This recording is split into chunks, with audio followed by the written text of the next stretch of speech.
is now shooing me away. Like, get out my face.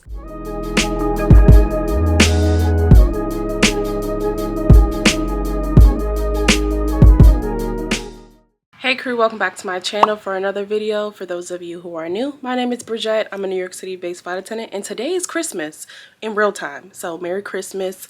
I hope you guys enjoyed your holiday whenever this vlog actually hits YouTube.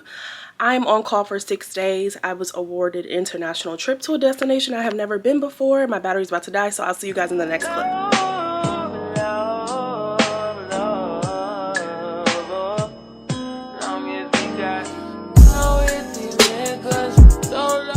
Hey crew, please excuse my appearance. I'm clearly delirious, but I have made it to my destination. I know I did not get to tell you guys that in my intro because my camera battery was dying, and clearly I didn't learn my lesson because it's still dying. But I have made it to Rome, Italy. It is currently 7:47 a.m. local time, meaning that it is 1:47 a.m. local time back home on the East Coast. I am very tired, so I just wanted to come on and let you guys know where I am. A lot happened on the flight over, but we will have a crew debriefing once I wake up. I am going to be exploring Rome with a crew member on this trip. It's my first time here. It's her second time here, so we're gonna see what we can get into, but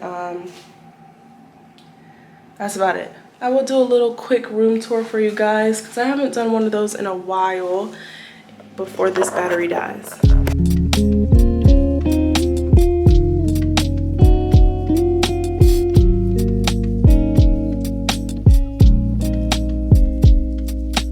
Okay y'all, I wanted to show you something really quickly because this reminded me back home at my granny's house. I just showed you the room tour, but a special thing about this bathroom is that it has a bidet, and I just found that very cute and interesting because I love bidets. My granny's house back home in Trinidad and Tobago has one in my bathroom, so I always like to see them in other places and other locations. So I just thought I'd show you that, guys. Show you that really quick. So for real this time, I will see you guys once I wake up. So see you in the next clip. Hey crew, so it is many hours later. I overslept on my nap, but I'm now up and ready. It is 3:15 p.m. local time, and I'm about to head out with a crew member, but I wanted to show my outfit really quickly before I head out. It's 60 something degrees here, so I didn't feel it was necessary. 65, I believe. It was necessary to bring a coat. So I have this long cardigan on from Target as a Christmas gift for my best friend. A long white sleeve bodysuit. A white long sleeve bodysuit.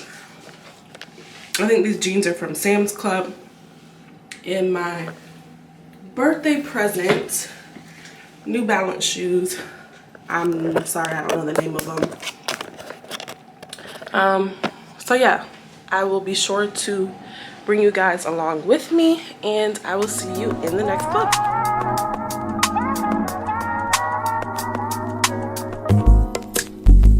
It's not that I don't want you here. It's something about the way you stare into my eyes. I know that I don't make things clear. I fall for you every time I try to resist. We can get away, come chase beach views and then every day. All I wanna hear is an everything that we play. Sit right next to you. I try not to show how I feel about you. Think I wish away. Really wanna, I just wanna get away. Sit right next to you.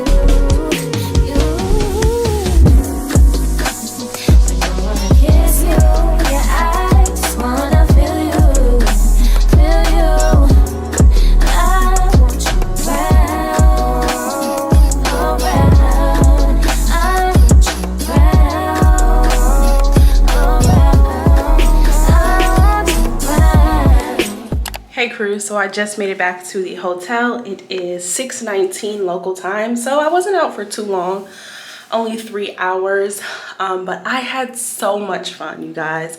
I'm really happy that I forced myself to get up and go out with the crew member that I did go out with. We rode scooters, we went, we tried to do a museum, but that was a big fail, but it's okay. It was all the experience, you know. And we went and got dinner, and yeah, I had a lot of fun. I will say that some of the encounters I've had in Rome with, I guess, Italians, especially customer service based ones, has been a bit off-putting, but I kind of came in with that mindset. I just didn't think it would be this bad. Like, even in the hotel, people not wanting to help us, making us move away, and then before we can even finish our sentence about what our request is, they're like, no, we can't do it.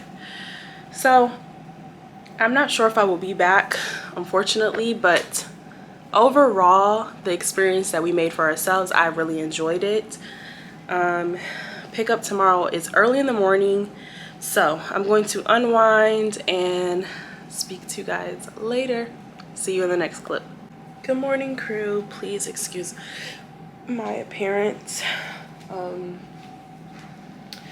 It is 8:31 a.m.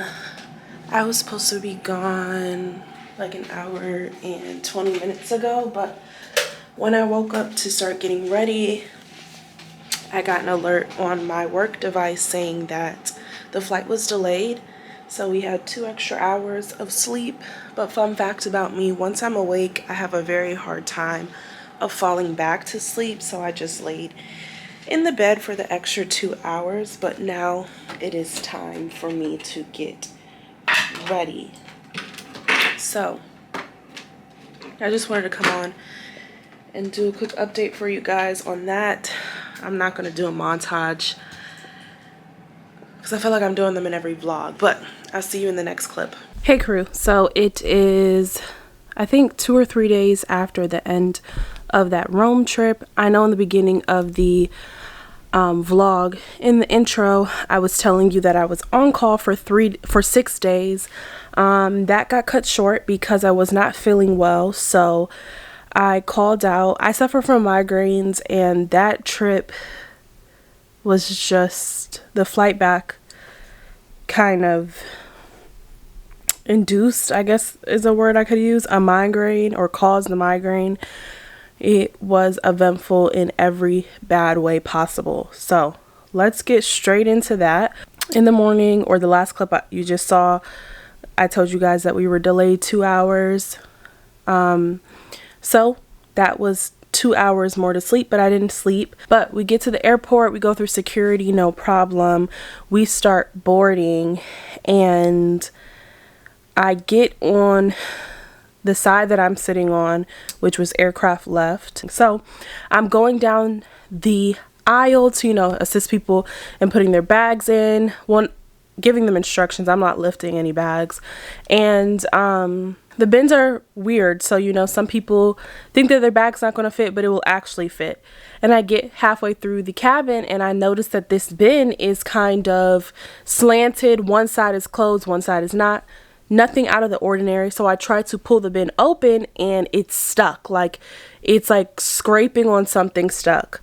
So I tried to push it back closed, nothing. So I called the captain, and I'm like, I have a bin that's broken. He's like, yes, we're aware.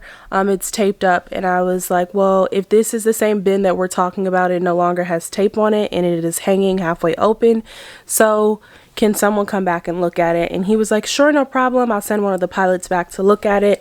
They look at it, and it wasn't the bin that they were initially referring to. One of the pilots could not do a quick fix, so they had to call maintenance. Mind you, while all of this is happening, we are still boarding.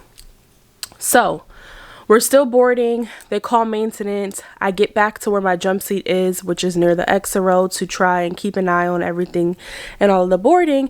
And a passenger who is sitting in one of the exit row seats comes on, and he's trying to stuff his stuff in the bin that has all of my bags in it that was closed because it was full.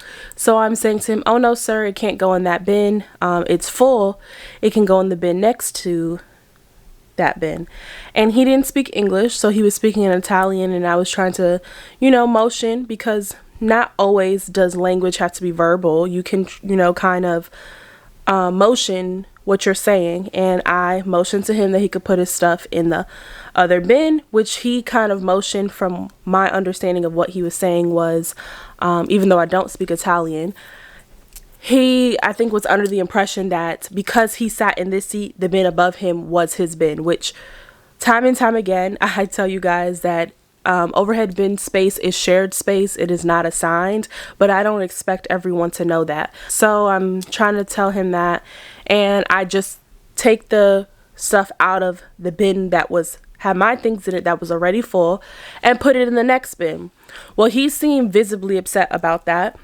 And that's when I really kind of processed that he was in the exit row. But basically, certain things, he did not meet the criteria to sit in the exit row. But I wanted to get a second opinion just so that I could have someone confirm the rules that I was aware of or thought that was the rules. And they did. They confirmed that he was not eligible to sit in the exit row and that we would have to move him. So I told the purser, who is the flight attendant who's in charge of all of the flight attendants on that flight, about it, and I told them that he did not speak English. So the LOD, which means language of destination, the person who speaks the language of where we're going, went to speak to him, and he's there speaking to him for a while. And I should rewind and say that this gentleman was traveling with someone who was sitting next to them, and that was a female. He's speaking there for a while. He comes back and he's like, they are adamant that they're not moving. Well, that's not a solution because he cannot sit there. So we tag in the gate agent to see if she can find a solution. So she's talking to the couple for a while as well. And she comes up to me and is like, I've explained everything to them, but they said they will not move. Only under one condition will they move, and that you have to move all of your bags out of this overhead bin so they can put their bags in the bin. And I'm looking at her like, I must be being punked right now. And I'm like, excuse me? And I said, no, I'm working on this flight. At this point, you guys, every single bin was full. We had to start checking carry-on bags because we literally had no more overhead bin space. And I'm explaining to the gate agent, there is no more space on the plane. There is no more overhead bin space. So where would you be moving my bags to? And she's like, oh, well, we'll find a space for you. And I said, well, I'm sorry, but the same space that you want to find for me to move my bags from the overhead bin is the space that you can put their bags in as well. And she's like, no, she won't have that. So eventually we find out that gentleman and woman were traveling with other people who were sitting in other places in the aircraft, and they were able to swap someone in that party to sit in the seat where he was, and he take their seat. That problem was fixed. I guess they came to the realization that my bags were not going to move and all the other stuff in the bin was not going to move.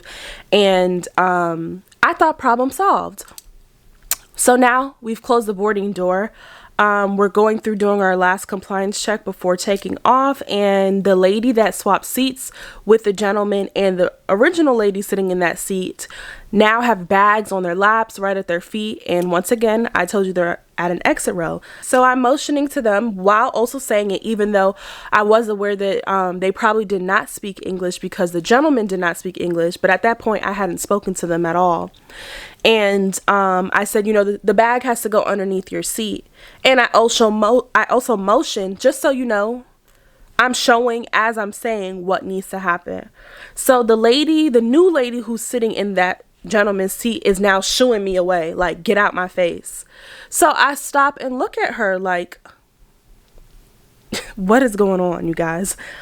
And the original lady that was sitting there that was adamant that my bags needed to be removed from the overhead bin was like, let me speak to you. And she's speaking in Italian. And I said, I'm sorry, I don't speak Italian. So she's trying to speak in English, which you could tell English was not her first language. So she was attempting to explain what she was saying, but was kind of struggling on her words. And just in that moment, another LOD came up, and I asked her to, translate, because she's saying that I couldn't really get the whole gist of what she was saying. So the LOD speaking to her, that passenger, you guys, starts pointing her finger and raising her voice and trying to point it in my face while speaking to the LOD. The LOD's talking to her, and then the LOD was like, well, let's go. And we walk away, and I'm asking the LOD, like, you know, what was said? What was she saying? Because I was trying to understand, but I was having some difficulty because she was also having some difficulty expressing herself in English, which is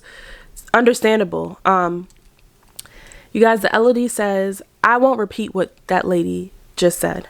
It was disrespectful and rude. So to me, obviously it was something very inappropriate that lady was saying, but it basically came along the lines of her, the LOD would not tell me what she said exactly, but she kind of gave a synopsis basically saying that I should have taken my stuff out because they're customers and my bag shouldn't have been in the overhead bin, and that I can get off the flight. And the flight attendant trying to explain to her, like, you know, if she doesn't go with us, none of us are going. Like, she's essential. The bins are shared space, which I was saying, but obviously, you know, there was a language barrier. So from the time that lady got on the plane, you guys, I kid you not, to the time she got off the plane, she was a problem. She did not comply, listen to anything we said. She tried moving the man back to the exit row during the flight. She's trying to stand up during taxi. It was nonstop, and it was exhausting, along with other things that were going on the flight. The IFE system wasn't working. The Wi-Fi was intermittent. It was just a lot going on, you guys. And it got to the point where, you know, everyone can only handle so much. So my head started hurting. I don't let any of these things physically or mentally affect me because, you know, it's life. Not every day is going to be peaches and cream. But this one was difficult. It definitely was difficult. It made me get a headache. And I was just exhausted from the constant battle. It was so bad that the people that were sitting in front of this group of people was like, it's almost over. You've handled this wonderfully, and I'm so sorry that you had to experience this. But you know, it's a part of the job. Unfortunately, not everyone is going to be a nice passenger. Not everyone is going to listen to what you say, and you will have those bad eggs. I think that's a statement. So after all of that, I developed migraine, and I knew that I would not be able to work the next day. They had already assigned me a trip. And I ultimately called out because I could not function. So will I go back to Rome anytime soon? Not willingly. If I'm on call, you know, I really don't have that much say as to what I'm assigned, but I did not enjoy it overall, and I don't see myself going back anytime soon. If my plan does not work out, this will be the last video for 2022, and I just want to say thank you to everyone that has supported my channel. We have grown a lot within this year, and I am forever grateful and thankful. This community has been a positive thing for me, and I just want to say thank you to everyone. So if you've made it to this end of the video, thank you so much for watching. Stay safe, and see you guys in 2023. Bye.